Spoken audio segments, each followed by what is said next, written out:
Okay, ഇനി നമുക്ക് diagnostic features നോക്കാം.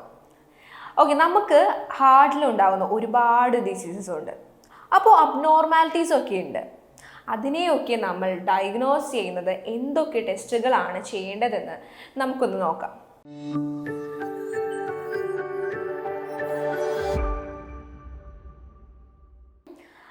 അഗ്രസീവ് ആയിട്ടുള്ള ഡിസീസസ് ഉണ്ട്, നോൺ അഗ്രസീവ് ആയിട്ടുള്ള ഡിസീസസ് ഉണ്ട്. സോ ഫസ്റ്റ് നമ്മൾ നോക്കുന്നത് കാർഡിയാക് മേക്കേഴ്സ് ഉണ്ട്.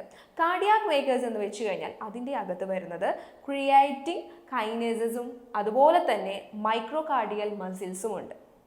അത് മൈക്രോകാർഡിയൽ ഡാമേജ് കണ്ടുപിടിക്കാൻ സഹായിക്കുന്ന ഡയഗ്നോസിസ് ആണ് CKME. ക്രിയാറ്റിൻ കൈനേസും മൈക്കാർഡിയോ മസിൽസും ഇത് രണ്ടും നമുക്ക് മൈക്കാർഡിയൽ ഡിഫെക്ട്സ് അല്ലെങ്കിൽ മൈക്കാർഡിയൽ അബ്നോർമാലിറ്റീസ് കണ്ടുപിടിക്കാൻ സഹായിക്കുന്നതാണ്. Next one is troponin. Troponin എന്ന് പറഞ്ഞാൽ 3 പ്രോട്ടീൻസ് ആണുള്ളത്. ടോപ്പോണമി C ഉണ്ട്, ടോപ്പോണമി T ഉണ്ട്, പിന്നെ I ഉണ്ട്. ഈ 3 ടെസ്റ്റുകളും നമ്മൾ ചെയ്യുന്നുണ്ട്. മയോകാർഡിയോ ഇഞ്ചുറി കഴിയുമ്പോൾ ഇതിനെ ലെവൽ എലിവേറ്റ് ചെയ്യുന്നതിന് കാണിക്കുന്നുണ്ട്. നെക്സ്റ്റ് നമ്മൾ നോക്കാൻ ഉള്ളത് കംപ്ലീറ്റ് ബ്ലഡ് കൗണ്ട് ആണ്. അതായത് നമ്മുടെ ബ്ലഡ് ടെസ്റ്റ്, നമ്മുടെ കംപ്ലീറ്റ് ആയിട്ടുള്ള ബ്ലഡ് ടെസ്റ്റിൽ പല സിറ്റുവേഷനിലും പല രീതിയിലും ആയിരിക്കും നമുക്ക് ഇൻ്റർപ്രിട്ടേഷൻ കിട്ടുന്നത്. ഇപ്പോൾ റെഡ് ബ്ലഡ് സെൽസ് ഡിക്രീസ് ചെയ്യുന്ന കേസ് വരുമ്പോൾ ഇൻഫെക്റ്റീവ് ആയിട്ടുള്ള എൻഡോകാർഡിക്സ് അല്ലെങ്കിൽ റുമാറ്റിക് ഹേർട്ട് ഡിസീസസ് ഒക്കെ RBCയുടെ അളവ് വളരെ കുറയും.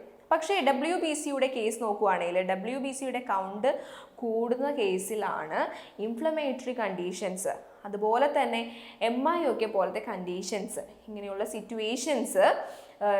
സിറ്റുവേഷൻസിൽ WBCയുടെ കൗണ്ട് കൂടുന്നതായിട്ട് കാണാം. ഇനി ഹെമാറ്റോക്രിറ്റ്സിൻ്റെ ലെവൽ കൂടുവാണെങ്കിൽ നമുക്ക് നോക്കാവുന്ന ഒരു കാര്യമാണ് വാസ്കുലർ വോളിയം ഡിപ്ലക്ഷൻ കാരണമാണ് ഹെമാറ്റോക്രിറ്റ്സിൻ്റെ അളവ് കൂടുന്നത്. പിന്നെ നമ്മൾ നോക്കുകയാണെങ്കിൽ ഹിമോഗ്ലോബിൻ ഹെമാറ്റോക്രിറ്റ്സ് ലെവൽ ഡിക്രീസ് ചെയ്യുവാണെങ്കിൽ that may be indicates anaemia. അപ്പോൾ അതാണ് കംപ്ലീറ്റ് ബ്ലഡ് കൗണ്ടിൽ വരുന്നത്. സോ നെക്സ്റ്റ് നമുക്ക് നോക്കുകയാണെങ്കിൽ സെറം ലിപ്പിഡ്സും ആയിട്ട് ഹാർട്ട് ഡിസീസ് വളരെ കമ്പൈൻ ചെയ്തിട്ട് രീതിയിലാണ് കാണുന്നത്. സോ ഈ കൊളസ്ട്രോൾ ഉള്ളവരിലൊക്കെ മെയിനായിട്ട് ഈ ഹാർട്ട് ഡിസീസസ് കാണുന്നുണ്ട്. സെറം ലിപ്പിഡ്സ് നമ്മൾ നോക്കുകയാണെങ്കിൽ കൊറോണറിയൻ ആർട്ടറി ഡിസീസ് പോലെയുള്ള ഡിസീസുകൾക്ക് റിസ്ക് ഫാക്ടറായിട്ട് സെറം ലിപ്സ് കാണുന്നുണ്ട്. സോ അപ്പോൾ സെറം ലിപ്പിഡ് ലെവൽ കൂടുവാണെങ്കിൽ increase the risk of coronary artery diseases. ഇനി നെക്സ്റ്റ് നമുക്ക് നോക്കാനുള്ളത് ഹോമോസിസ്റ്റൈൻ ആണ്. ഓക്കെ, ഹോമോസിസ്റ്റൈൻ എന്ന് പറഞ്ഞാൽ അതിൻ്റെ elevated levels indicate the risk of cardiovascular diseases. Cardiovascular disease കൂടാനുള്ള ചാൻസ് ആണ് ഹോമോസിസ്റ്റൈൻ്റെ എലിവേറ്റഡ് ലെവൽ കാണിക്കുന്നത്. നോർമൽ അളവ് എത്ര ആണെന്നാൽ 40 മില്ലിമോൾ പെർ ഡെസിമീറ്റർ ആണ് ഹോമോക്രിസ്റ്റിൻ്റെ നോർമൽ അളവ്. ഓക്കെ, ഈ റേറ്റ് കൂടുമ്പോൾ ഹാർട്ട് ഡിഫെക്ട്സ് അല്ലെങ്കിൽ ഹാർട്ട് പ്രോബ്ലംസ് ഉണ്ടാവാനുള്ള ചാൻസസ് ഉണ്ട്. ഇനി നെക്സ്റ്റ് നമുക്ക് നോക്കാനുള്ളത് highly sensitive C reactive protein.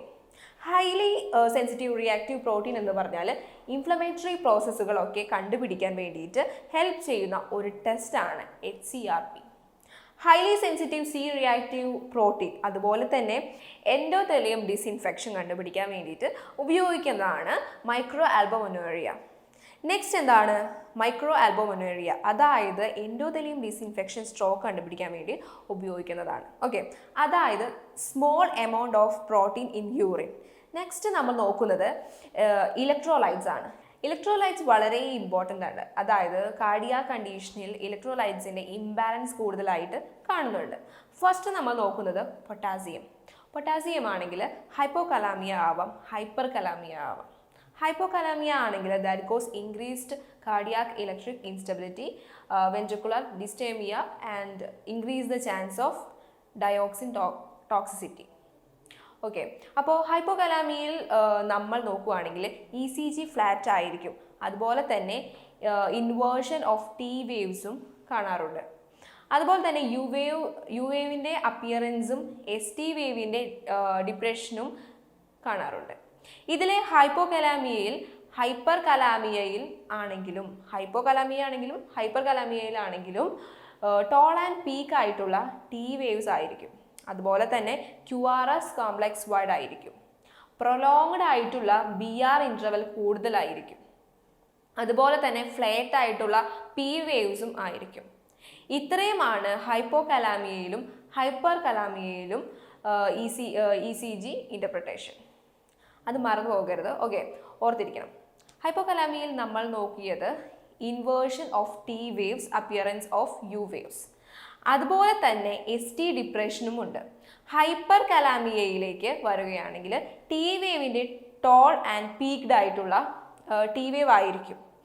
Wide ആയിട്ടുള്ള QRS കോംപ്ലക്സ് പ്രൊലോങ്ഡ് ആയിട്ടുള്ള PR ഇൻ്റർവൽ ഉണ്ടായിരിക്കും. നെക്സ്റ്റ് നമ്മൾ നോക്കുന്നത് സോഡിയം ലെവൽസ് നമ്മൾ ഡയറക്റ്റീവ്സ് ഒക്കെ ചെയ്യുമ്പോൾ ഡിക്രീസ് ചെയ്യും. അതുകൊണ്ട് തന്നെ വാട്ടർ എക്സസ് മൂലം ഉണ്ടാകുന്ന ഹാർട്ട് ഫെയിലിയർ ഉണ്ടാകാനുള്ള സാധ്യതയുണ്ട്. നെക്സ്റ്റ് നമ്മൾ നോക്കുന്നത് ഇലക്ട്രോലൈറ്റ്സ് ആണ്.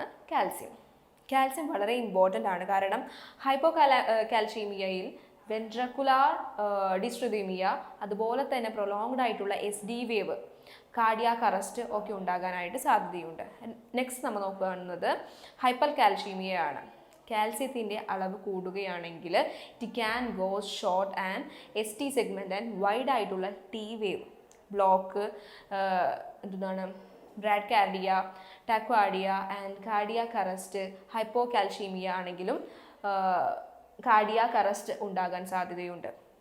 കാൽസ്യം വളരെ ഇമ്പോർട്ടൻ്റ് ആണ്. നെക്സ്റ്റ് നോക്കാനുള്ളത് മെഗ്നീഷ്യം കുറയുകയാണെങ്കിൽ it leads to ventricular tachycardia and ventricular vibration. അതുണ്ടാകാനുള്ള ചാൻസ് ഉണ്ട്. ഇനി മെഗ്നീഷ്യം അളവ് കൂടുകയാണെങ്കിൽ there is a chance of hypertension, muscle weakness and bradycardia ഉണ്ടാകാനുള്ള സാധ്യതയുണ്ട്. ആൻഡ് PR ഇൻ്റർവൽ പ്രൊലോങ്ഡ് ആയിട്ടും കാണാം. QRS കോംപ്ലക്സ് വിത്ത് ആയിട്ടും കാണാം. ഇലക്ട്രോലൈറ്റ്സ് ഇംബാലൻസ് മൂലം ഇലക്ട്രിക്കൽ ഇൻസ്റ്റബിലിറ്റി ഉണ്ടാകാൻ ഉള്ള ചാൻസ് ഉണ്ട്. That may leads to life threatening situations. Okay, electrical balance maintain ചെയ്യേണ്ടത് വളരെ ഇമ്പോർട്ടൻ്റ് ആണ്. ബ്ലഡ് യൂറോനൈട്രേറ്റ്സ്, അതായത് കാർഡിയോജനിക് ഷോക്ക് അല്ലെങ്കിൽ ഹാർട്ട് ഫെയിലിയർ, ഇതൊക്കെ ഉള്ളപ്പോൾ നമ്മൾ ബ്ലഡ് യൂറോ നൈട്രജൻ ചെക്ക് ചെയ്യുന്നുണ്ട്. BNP കോസ്റ്റ് വെൻട്രിക്കുലാർ സ്ട്രെച്ച് മൂലമുണ്ടാകുന്ന ഒരു റെസ്പോൺസ് ആണ്. It's serves as a risk factor of the heart failure. അതായത് ഹാർട്ട് ഫെയിലിയറിനെ ഒരു ഇമ്പോർട്ടൻറ്റ് ഫാക്ടറായിട്ട് BNP നമ്മൾ കാണുന്നു. ഹാർട്ട് ഫെയിലിയർ ചാൻസ് കൂടുതലുള്ളവർക്ക് ഇനി ഇതിൻ്റെ അളവ് കൂടുതൽ കാണാറുണ്ട്.